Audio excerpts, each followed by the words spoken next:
Chapitre 5. Les influences.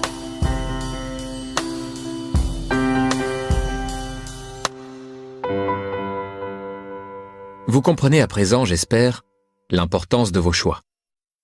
Même ceux qui vous semblent les plus insignifiants, une fois cumulés, peuvent avoir un impact considérable sur votre vie.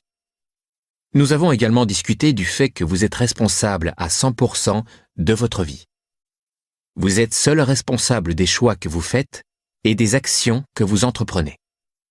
Cela dit, vous devez également savoir que vos choix, vos comportements et vos habitudes sont influencés par des forces externes éminemment puissantes. Beaucoup de gens ne sont pas conscients du contrôle subtil que ces forces exercent sur leur vie. Pour maintenir la trajectoire positive qui vous mènera vers vos objectifs, vous devez comprendre et maîtriser ces influences afin qu'elles vous soutiennent et non pas au contraire qu'elles entravent votre réussite.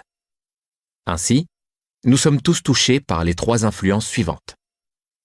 Nos apports, ce dont nous nourrissons notre esprit, nos relations, les gens que nous fréquentons, et notre environnement, le milieu qui nous entoure. 1. Apport. Vous êtes ce que vous consommez. Si vous voulez que votre corps fournisse les meilleures performances, il vous faut veiller à consommer des aliments de la plus haute qualité et à éviter la malbouffe. De même, si vous voulez que votre cerveau fonctionne au meilleur de ses capacités, il vous faut veiller encore davantage à ce dont vous le nourrissez. Le nourrissez-vous de bulletins d'information ou de sitcoms abrutissantes? Lisez-vous les tabloïds ou Success? Contrôler cet apport a un impact direct et quantifiable sur votre productivité et sur vos résultats. Il est particulièrement difficile de contrôler ce dont votre cerveau se nourrit, tant il ingurgite d'informations inconscientes. Bien qu'il soit vrai que vous pouvez manger sans réfléchir, il est plus facile de faire attention à ce que vous avalez, la nourriture ne sautant pas toute seule dans votre bouche. Il faut donc rester d'autant plus vigilant à ne pas saturer votre cerveau de matériel sans intérêt, contre-productif, voire carrément destructif. Il s'agit d'un combat permanent visant à rester sélectif et à monter la garde contre toute information susceptible d'enrayer votre potentiel de créativité. Votre cerveau n'a pas été conçu pour vous rendre heureux. Sa seule fonction est d'assurer votre survie et de répondre en cas de pénurie et d'agression. Votre cerveau est programmé pour chercher les données négatives, amenuisement des ressources, environnement destructeur, bref, tout ce qui est à même de vous blesser. Alors, quand vous allumez la radio en allant au travail et que vous vous faites bombarder d'histoires de cambriolage, d'incendies, d'agressions ou de crises économiques, votre cerveau sonne l'alarme et passera la journée entière à se repaître de cet amas de peur, d'inquiétude et de négativité. Même chose lorsque vous mettez les infos du soir en rentrant du travail. Encore des mauvaises nouvelles? Parfait. Votre esprit passera la nuit à cogiter là-dessus. Ainsi livré à lui-même, le cerveau retourne ses informations négatives et inquiétantes nuit et jour. Nul ne peut changer d'ADN, mais tout le monde peut changer de comportement. Nous pouvons apprendre à notre cerveau à faire plus que répondre en cas d'attaque. Comment? En protégeant et en nourrissant notre esprit, en étant discipliné et proactif quant à ce que nous l'autorisons à ingurgiter. Pour identifier l'influence qu'exercent sur vous les informations et l'environnement, téléchargez sur thecompoundeffect.com et remplissez la fiche Apport et influence Input Influences. Ne buvez pas une eau sale. La vie n'est que le résultat de ce que l'on crée. Et ce sont les attentes qui stimulent le processus de création. Alors, quelles sont vos attentes? Vos attentes sont tout ce à quoi vous pensez. Votre processus de pensée, la conversation qui se tient dans votre tête, est à l'origine des résultats que vous allez chercher à créer. La question est donc, à quoi pensez-vous? Qu'est-ce qui influence et oriente vos pensées? Réponse, tout ce que vous vous autorisez à entendre et à voir, tout ce dont vous nourrissez votre cerveau. À rien d'autre. Votre esprit ressemble à un verre vide, prêt à contenir tout ce que vous voudrez bien y verser. Si vous y versez des informations à sensation, des titres salaces et des talk shows, vous le remplissez d'eau sale. Si votre verre est rempli d'une eau sombre, maussade et inquiétante, tout ce que vous créerez passera à travers ce filtre sale à l'image de vos pensées. Vous êtes ce que vous consommez. Tout ce boucan diffusé à la radio, tous ces meurtres, ces complots, ces décès, ces crises économiques et ces conflits politiques influencent vos pensées, qui influencent vos attentes, qui influencent votre créativité. En voilà une mauvaise nouvelle. Cependant, si vous passez un verre sale suffisamment longtemps à l'eau claire, vous finissez par vous retrouver avec un verre d'eau pure. Qu'est-ce qui constitue cette eau pure? Un apport et des idées positifs qui vous inspirent et vous soutiennent. Des histoires d'espoir et des gens qui, en dépit de défis et des obstacles, réussissent de grandes choses. Des stratégies visant au succès, à la prospérité, à la santé, à l'amour et à la joie. Des idées destinées à produire encore plus d'abondance, à vous faire grandir, vous épanouir et dépasser la personne que vous êtes aujourd'hui. Des exemples et des histoires de ce qui est bon, bien et possible en ce monde. C'est pour cela que nous travaillons si dur chez Success Magazine. Nous voulons vous montrer ces exemples, ces histoires, ces secrets à méditer et à exploiter pour vous améliorer vous-même, ainsi que votre vision du monde et vos résultats. C'est aussi pour cela que, 30 minutes matin et soir, je lis quelque chose qui m'inspire et m'instruit. Et c'est pour cela que j'écoute des CD de développement personnel dans ma voiture. Je lave mon verre, je nourris mon esprit. Cela me donne-t-il un avantage sur celui qui lit le journal dès qu'il se lève, écoute les infos en allant au travail et en rentrant chez lui, et regarde le JT avant de se coucher? Absolument. Et cela peut tout changer pour vous également. Étape numéro 1. Montez la garde. À moins que vous ne décidiez de vous terrer dans une grotte ou de vivre sur une île déserte, vous serez confronté à de l'eau sale. Sur les panneaux publicitaires, sur les écrans de télé des cafés et des restaurants, sur les titres choquants des tabloïds disposés à la caisse quand vous faites vos courses, etc. Même vos amis, votre famille et votre propre pensée négative peuvent ajouter de l'eau sale à votre verre. Cela ne signifie pas que vous ne pouvez pas prendre des mesures pour limiter votre exposition à toute cette saleté. Vous ne pouvez peut-être pas éviter les tabloïds vendus à la caisse, mais vous pouvez annuler vos abonnements. Vous pouvez refuser d'écouter la radio sur votre trajet et choisir d'écouter à la place un CD instructif. Vous pouvez éteindre les infos du soir et à la place, parler à vos proches. Vous pouvez n'enregistrer que les programmes que vous trouvez véritablement éducatifs et enrichissants et zapper les publicités destinées à vous donner l'impression d'être inadapté ou de manquer de quelque chose à moins d'acheter tout un tas d'objets inutiles.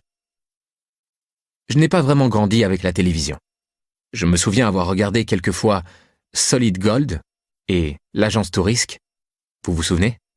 Mais la télé n'occupait pas une place importante dans notre vie de famille. J'ai pourtant réussi à m'épanouir sans elle. Et j'ai une approche plus objective quand il m'arrive de regarder un programme à la télé. Bien sûr, je ris moi aussi aux blagues des sitcoms, mais j'en sors avec la même sensation d'indigestion que si j'avais mangé quelque chose de malsain dans un fast-food. Et je ne supporte pas la façon dont la publicité tente de manipuler nos psychismes, nos peurs, nos douleurs, nos besoins et nos faiblesses. Comment m'attendre à avoir une vie épanouissante si je la passe à imaginer que je ne suis pas assez bien comme je suis et que je dois absolument acheter ceci ou cela pour être à la hauteur? On estime que les Américains, âgés de 12 ans et plus, regardent 1704 heures de télévision par an, ce qui équivaut en moyenne à 4,7 heures par jour. C'est-à-dire que nous passons près de 30% de notre temps de veille à regarder la télé. Près de 33 heures, plus d'une journée entière par semaine. Soit l'équivalent de 2 mois entiers de télévision par an. C'est incroyable. Et les gens s'étonnent de ne rien faire de leur vie? Procéder à un sevrage médiatique. Les médias adorent nous prendre en otage. Êtes-vous déjà resté coincé sur l'autoroute dans un embouteillage de plusieurs kilomètres, vous mettant en retard, à vous demander ce qu'il pouvait bien se passer? Et à finalement arriver à l'endroit du blocage pour vous apercevoir, bien sûr, qu'il n'y avait rien du tout? L'accident a eu lieu il y a un moment déjà, et les véhicules accidentés ont depuis été déplacés sur le bas-côté. Vous avez été obligé de rouler à 5 km à l'heure simplement parce que les gens ont ralenti pour voir d'éventuels blessés. Voilà qui est vraiment irritant. Mais que faites-vous lorsque votre propre voiture passe à hauteur de l'accident? Vous ralentissez, vous quittez la route des yeux et vous aussi, vous tendez la tête pour essayer d'apercevoir quelque chose. Pourquoi des gens bien sous tout rapport tiennent-ils à voir quelque chose d'aussi tragique et grotesque? Nous le devons à notre patrimoine génétique, au reste de notre instinct de survie préhistorique. Nous ne pouvons pas nous en empêcher. Même si nous souhaitons éviter toute négativité et sommes rompus à un positivisme à toute épreuve, notre nature profonde ne peut résister à un peu de sensationnalisme. Les médias l'ont bien compris. Ils connaissent notre nature, parfois mieux que nous-mêmes. Ils ont toujours utilisé des titres choquants pour attirer notre attention. Mais de nos jours, cela ne se limite plus à 3 chaînes d'information et quelques stations de radio. Il y en a des centaines, émettant 24 heures sur 24, 7 jours sur 7.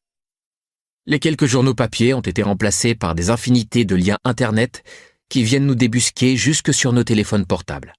Jamais les médias ne se sont livrés une telle concurrence pour attirer notre attention et n'ont placé la barre aussi haut pour nous choquer.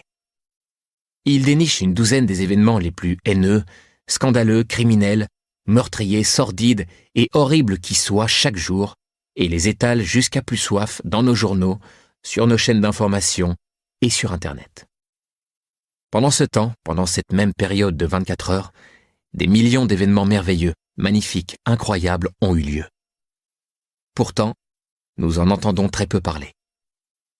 En étant conditionnés à ne voir que le négatif, nous créons une demande pour encore plus d'événements négatifs. Comment les informations positives peuvent-elles espérer rivaliser avec tant de racolage? Retournons à notre autoroute. Que se passerait-il si, à la place de l'accident sur le côté de la route, se trouvait le coucher de soleil le plus magnifique que l'on ait jamais vu? Les automobilistes ralentiraient-ils? Non. Comme je l'ai constaté des tas de fois, ils continueraient de foncer. Le grand danger des médias, c'est qu'ils transmettent une vision pervertie du monde. En se concentrant à répétition sur des messages négatifs, notre esprit finit par croire qu'il s'agit là de la seule réalité. Cette vision du monde négative, déformée et étriquée, a une grave influence sur votre potentiel de créativité et risque même de le paralyser. Mon filtre anti-négativité. Je vais vous confier comment je m'y prends pour protéger mon mental. Mais je vous préviens, j'ai un régime particulièrement rigoureux. Vous voudrez peut-être l'adapter à vos préférences, mais en ce qui me concerne, ce système a fait ses preuves. Vous l'aurez deviné, je ne suis jamais les informations à la télévision ou à la radio et je ne lis aucun journal et aucun magazine d'information. 99% de ces informations n'ont de toute façon aucun rapport avec ma vie, mes objectifs, mes rêves et mes ambitions.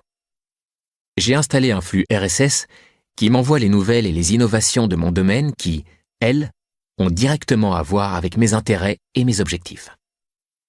Les informations qui me sont utiles sont ainsi automatiquement isolées du reste, ce qui m'évite d'avoir de la boue dans mon verre d'eau. Tandis que la plupart des gens perdent des heures à parcourir des tonnes de matériel sans intérêt, qui les empêchent de réfléchir et leur brouillent l'esprit, je reçois les informations les plus productives, quand j'en ai besoin, en moins de 15 minutes par jour. Étape numéro 2. Inscrivez-vous à l'université ambulante. Mais ce n'est pas tout d'éliminer les apports négatifs. Pour vous diriger vers la bonne voie, vous devez remplacer le mauvais par le bon.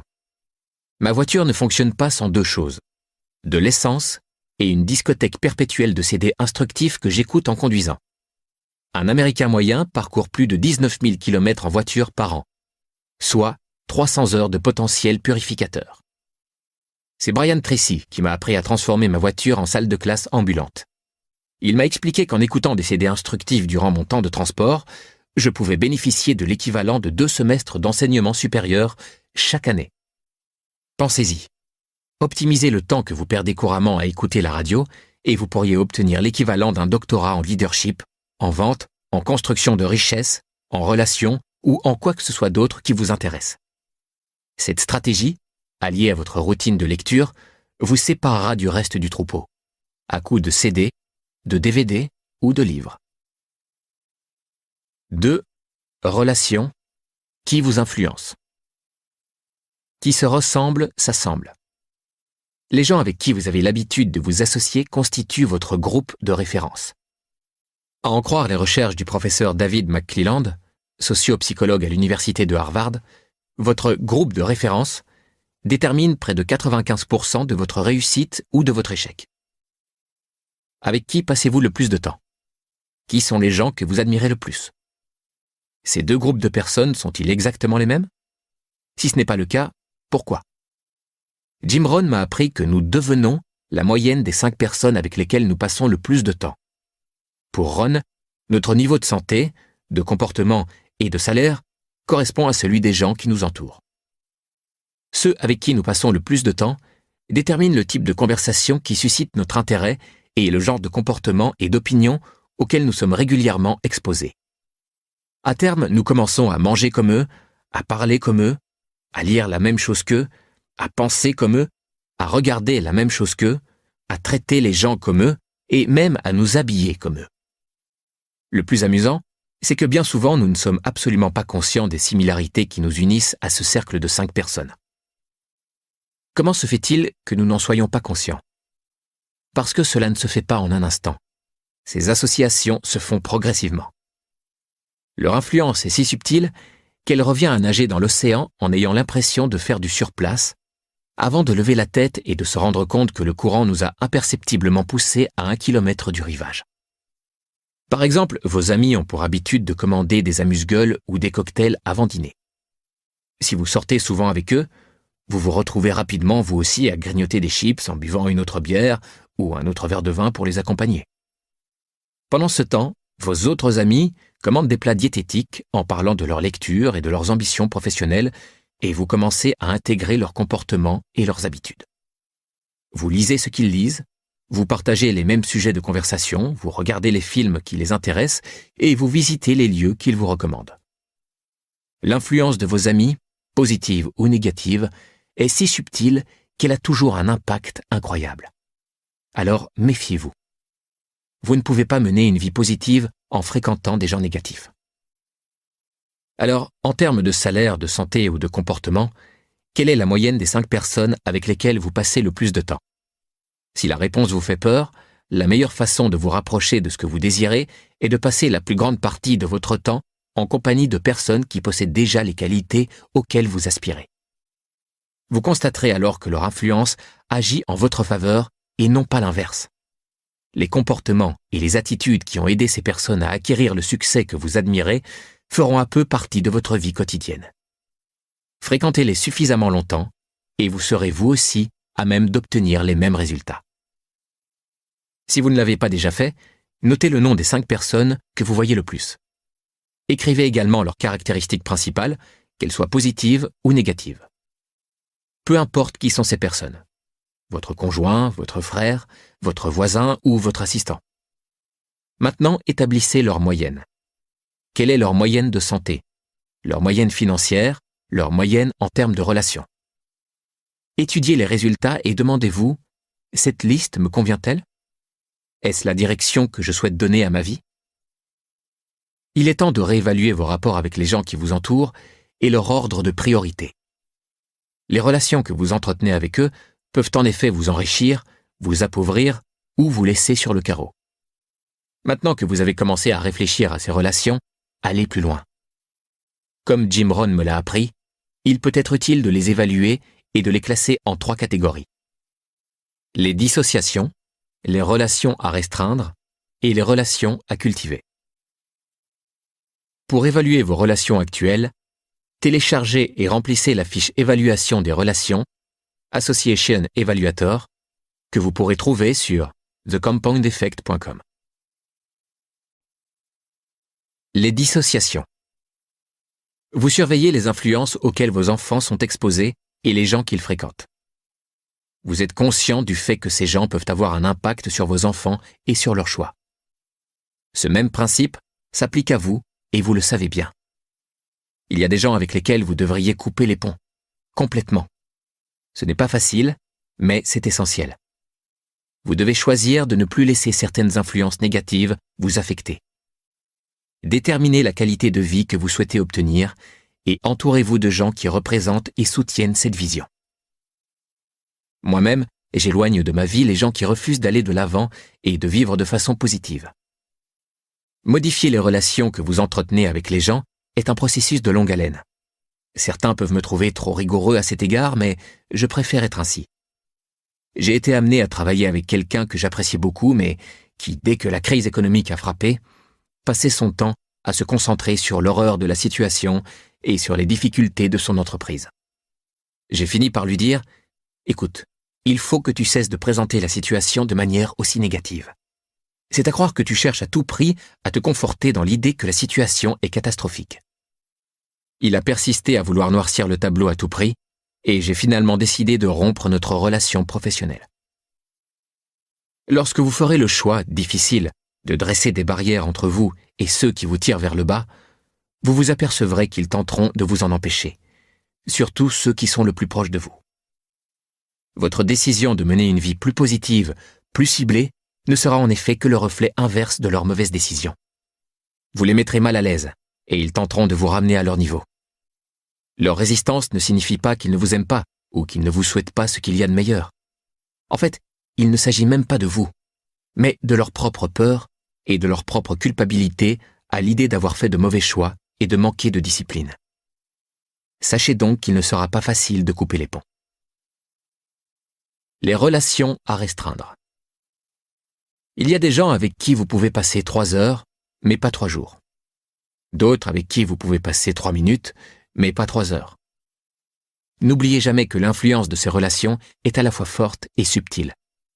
La personne avec laquelle vous marchez peut déterminer votre rythme, au propre comme au figuré. De même, vous ne pouvez qu'être influencé par les attitudes, les actions et les comportements dominants des gens avec qui vous passez du temps. Déterminez à quel point vous pouvez vous permettre d'être influencé par quelqu'un. C'est difficile, je sais. J'ai moi-même dû recourir à ce procédé à plusieurs occasions, y compris avec des membres de ma famille proche. Je refuse cependant que les actions ou les attitudes de quelqu'un d'autre aient une influence néfaste sur moi. Je peux passer 3 minutes avec mon voisin. Pendant 3 minutes, nous bavardons avec plaisir, mais nous ne discuterions pas pendant 3 heures. Je peux passer 3 heures avec un vieux copain du lycée, mais sûrement pas 3 jours. Et puis, il y a les gens avec qui je peux rester pendant quelques jours, sans pour autant partir en vacances avec eux. Évaluez vos relations et assurez-vous de bien passer le temps qu'il faut avec les bonnes personnes. Les relations à cultiver. Nous venons de mentionner les personnes susceptibles de vous influencer négativement. À l'inverse, cherchez les personnes dotées de qualités positives dans les domaines où vous souhaitez vous-même vous améliorer. Celles dont la réussite financière et professionnelle correspond à vos ambitions, dont la façon d'élever leurs enfants vous plaît, dont vous aimez le style de vie et avec qui vous aimeriez devenir ami. Efforcez-vous ensuite de passer plus de temps avec elles. Rejoignez les organisations, les commerces et les clubs de sport où ces gens ont tendance à se réunir et nouer des amitiés. Vous verrez plus loin comment cela m'a même conduit à me rendre dans une autre ville pour passer du temps avec certaines personnes, avec des résultats totalement fortuits. Vous avez constaté tout au long de ce livre à quel point je ne taris pas d'éloges à propos de Jim Rohn. C'est qu'en dehors de mon père, Jim reste mon plus grand mentor et ma plus grande source d'influence. Ma relation avec Jim illustre à merveille le concept de relation à cultiver.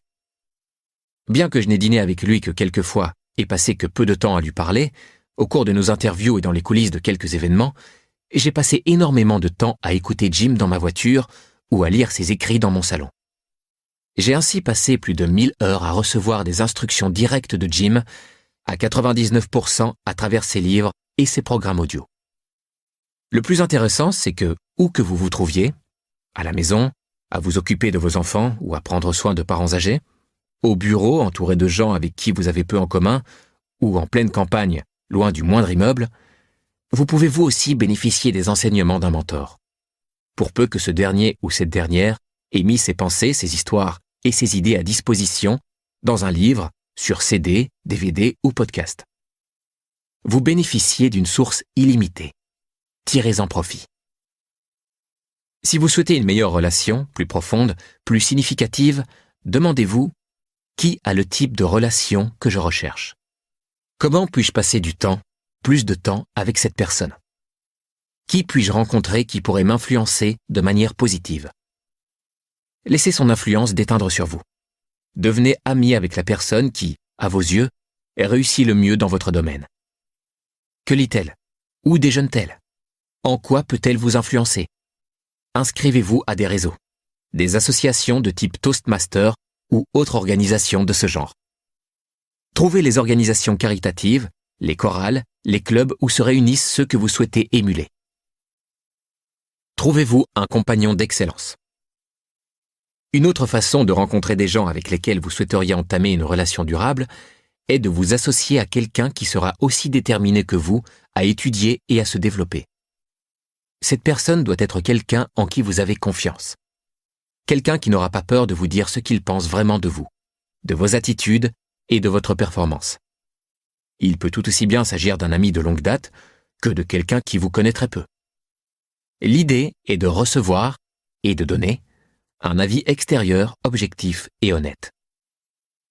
Mon compagnon d'excellence actuel est mon bon ami Landon Taylor.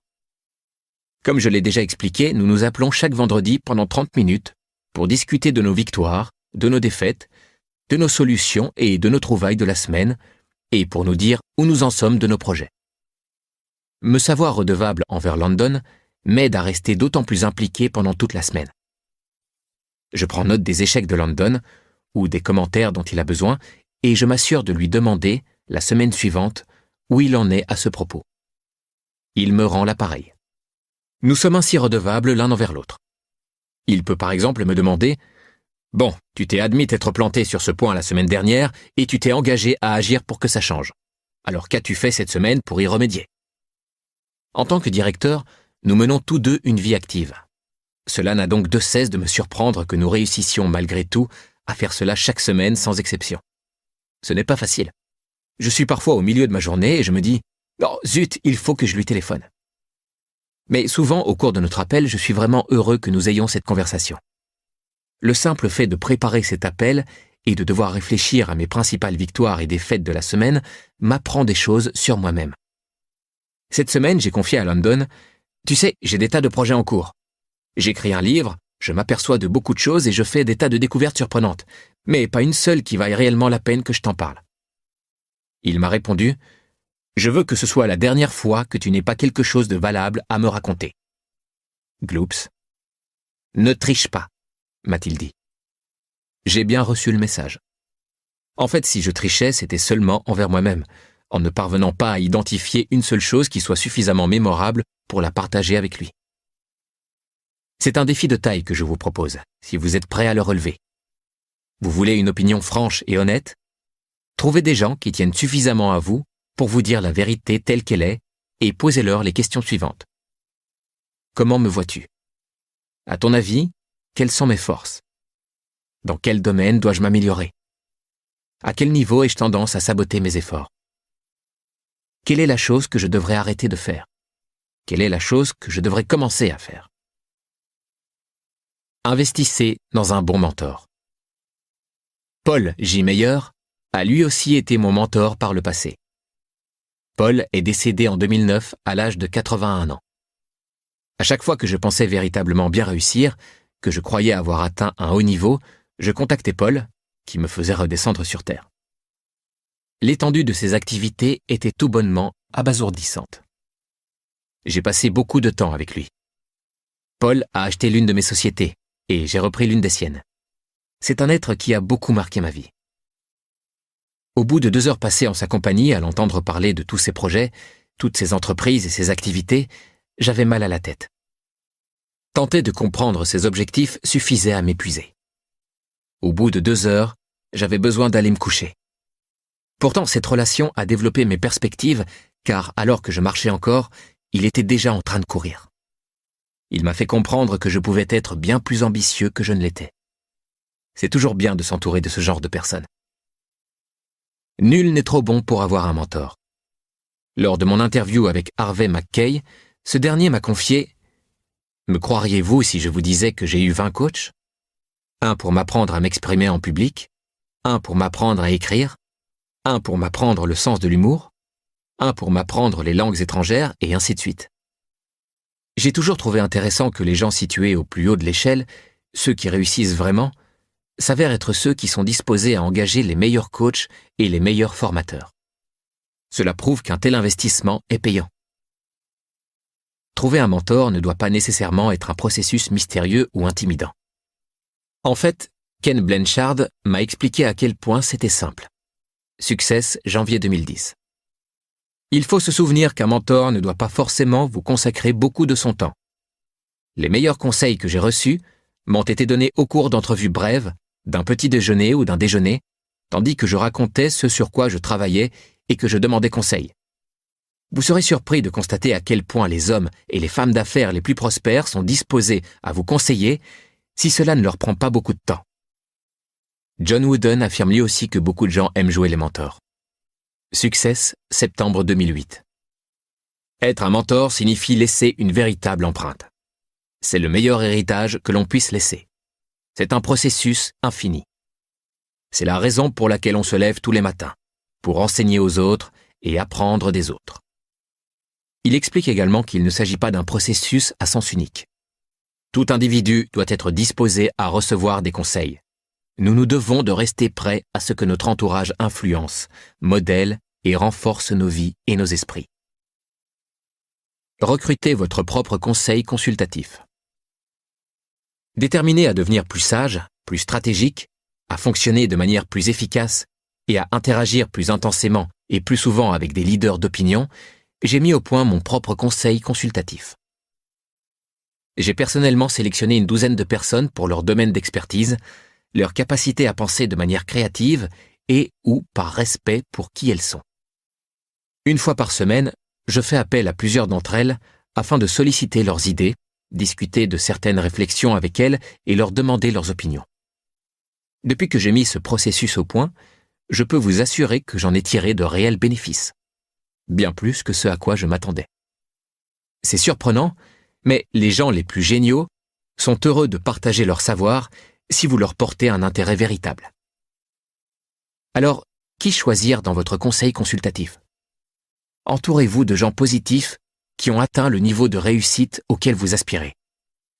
Souvenez-vous de cet adage. Ne demandez jamais conseil à quelqu'un avec qui vous n'aimeriez pas échanger votre place. 3. Environnement. Changer de panorama, changer de perspective. Lorsque je travaillais dans l'immobilier, à l'est de la baie de San Francisco, la population que je côtoyais dans le cadre de ma vie et de mon activité professionnelle était très limitée. Je croisais toujours le même genre de personnes, opérant au même niveau. Je savais qu'il me fallait trouver un autre cercle de relations en vue de prendre la direction que je m'étais fixée. J'ai commencé à me rendre de l'autre côté de la baie pour rejoindre Tiburon, l'un des lieux les plus riches et les plus beaux de la planète, dans le Marin County, au nord de San Francisco. Si vous êtes déjà allé à Monaco, vous aurez une idée de ce à quoi ressemble Tiburon, en beaucoup plus coquet. C'est un endroit spectaculaire. Je me rendais dans un délicieux restaurant de fruits de mer, chez Sam, sur la Jetée. La nourriture y était merveilleuse, mais surtout, le restaurant comptait les résidents les plus affluents de la région. En plus d'aller déjeuner chez Sam pour étendre mon réseau de relations, je m'asseyais sur la Jetée et j'observais les collines. J'étais fasciné par les maisons. Des demeures valant plusieurs millions de dollars accrochées aux falaises. L'une d'entre elles en particulier attirait toujours mon attention. Une maison bleue de 4 étages, dotée d'un ascenseur et d'un paratonnerre sur le toit. Quelle est la maison idéale ? Me demandais-je à chaque fois. Si l'on me donnait l'une de ces maisons, laquelle choisirais-je ? La réponse était toujours la même. La maison bleue. Son emplacement était idéal, et sa vue magnifique. Elle devançait de loin toutes les autres. Un jour, en rentrant de déjeuner, j'ai remarqué un panneau indiquant une maison à vendre, et je me suis dit que ce serait amusant d'aller y jeter un coup d'œil. J'ai suivi les panneaux dans le dédale des étroites rues côtières pour finalement atteindre le sommet de la colline et trouver la maison en question. Je suis entré par une impressionnante baie vitrée pour y découvrir sur un panorama à 300 degrés l'extrémité de la péninsule de Tiburon, Angel Island, sur l'autre rive de la baie, ainsi que Berkeley à l'est de la baie, le Bay Bridge et toute la ville de San Francisco, jusqu'au Golden Gate. Je me suis rendu sur le balcon et j'ai regardé autour de moi. J'ai alors réalisé que je me trouvais précisément dans la maison dont je rêvais depuis des années. c'était la maison bleue. Je l'ai achetée sur le champ. La maison de mes rêves était désormais à moi. Je n'ai pas vraiment rencontré qui que ce soit qui ait changé ma vie chez Sam. Mais ce nouvel environnement a eu un réel impact sur moi.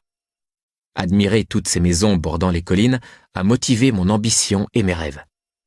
Je me suis mis à travailler d'arrache-pied pour concrétiser mes rêves. Et ils se sont réalisés. Votre cœur abrite peut-être un rêve trop grand pour l'environnement dans lequel vous vous trouvez. Parfois, il faut en sortir pour réussir à réaliser ce rêve. C'est exactement comme si vous plantiez une pousse de chêne dans un pot. Une fois que la pousse prend racine, sa croissance est limitée. Il lui faut plus d'espace pour se transformer en un beau chêne. Vous aussi. Quand je parle d'environnement, je ne parle pas que du lieu où vous vivez. Je me réfère à tout ce qui vous entoure. Créer un environnement positif sur lequel asseoir votre réussite signifie qu'il vous faut faire le tri dans votre vie. Pas seulement le tri des objets ou des éléments physiques qui vous empêchent de travailler de manière productive et efficace, même si ça aussi c'est important, mais aussi le tri des éléments psychiques qui vous entourent, de tout ce qui ne fonctionne pas, de tout ce qui est brisé, de tout ce qui vous hérisse les poils. Tous les aspects incomplets de votre vie vous drainent de vos forces, vous ôtent l'énergie nécessaire à votre réalisation et à votre réussite aussi sûrement qu'un vampire suce le sang. Toutes les promesses non tenues, tous les engagements et les accords non réalisés sapent votre potentiel en bloquant votre élan et en inhibant votre capacité à aller de l'avant. Tous les travaux non bouclés vous rappellent vers le passé pour que vous y mettiez un terme. Alors, réfléchissez à ce que vous pouvez terminer aujourd'hui. Par ailleurs, lorsque vous créez un environnement prêt à soutenir vos objectifs, souvenez-vous que vous n'obtenez dans la vie que ce que vous tolérez. C'est vrai dans tous les domaines de la vie, et surtout dans vos rapports avec votre famille, vos amis et vos collègues. Ce que vous avez décidé de tolérer se reflète également dans les situations et les circonstances de votre vie actuelle. En d'autres mots, la vie ne vous donne que ce que vous acceptez et que ce dont vous vous croyez capable. Si vous tolérez de ne pas être respecté, vous ne serez pas respecté. Si vous tolérez que les gens arrivent en retard et vous fassent attendre, les gens arriveront en retard à vos rendez-vous. Si vous tolérez d'être sous-payé et exploité, cette situation ne changera pas. Si vous tolérez que votre corps soit en surpoids, fatigué et constamment malade, il le sera. C'est fascinant à quel point la vie s'organise autour des standards que l'on se fixe. Certaines personnes se croient victimes du comportement des autres, mais en vérité, nous pouvons contrôler la façon dont les gens nous traitent. Protégez votre espace émotionnel, mental et physique, et vous vivrez en toute sérénité, en dehors du chaos et du stress que le monde vous jette à la figure. Si vous souhaitez instaurer une routine de discipline, de rythme et de régularité, afin que l'élan ne se contente pas de vous rendre visite, mais s'installe chez vous de façon permanente, faites en sorte de lui préparer un environnement accueillant qui vous aidera à vivre à un niveau d'excellence. Puisque nous parlons d'excellence, j'aimerais dans le prochain chapitre vous apprendre à utiliser tout ce que vous avez appris jusqu'à présent et vous dévoiler comment accélérer vos résultats. Obtenir des résultats encore meilleurs en fournissant un tout petit effort supplémentaire pourrait passer pour de la tricherie ou pour de la concurrence déloyale. Mais qui a dit que la vie était toujours juste ? Laissez l'effet cumulé se mettre à l'œuvre. Résumé des mesures à prendre. Identifiez l'influence que les médias et les informations ont sur votre vie. Déterminez de quelles influences il vous faut protéger votre verre, votre esprit, et comment vous allez régulièrement irriguer ce verre, toujours votre esprit, d'influences positives et optimistes. Téléchargez la fiche Apport et influence, Input Influences, sur thecompoundeffect.com. Évaluez vos relations actuelles. Avec qui feriez-vous mieux de limiter vos relations ? De qui feriez-vous mieux de vous dissocier complètement ? Établissez des stratégies pour étendre le réseau de vos relations. Téléchargez la fiche Évaluation de vos relations, Association Assessment, sur thecompoundeffect.com. Choisissez un compagnon d'excellence. Décidez à quel moment, à quelle fréquence et à quel niveau vous serez redevables l'un envers l'autre et quelles idées vous vous attendez à ce que chacun apporte à la conversation. Identifiez les 3 domaines de votre vie que vous êtes le plus déterminé à améliorer. Engagez un mentor dans chacun de ces 3 domaines. Vos mentors peuvent être des gens qui ont réussi dans le domaine qui vous intéresse et avec qui vous avez de brèves conversations, mais ils peuvent également être des experts qui ont noté leurs idées dans des livres ou les ont enregistrées sur CD.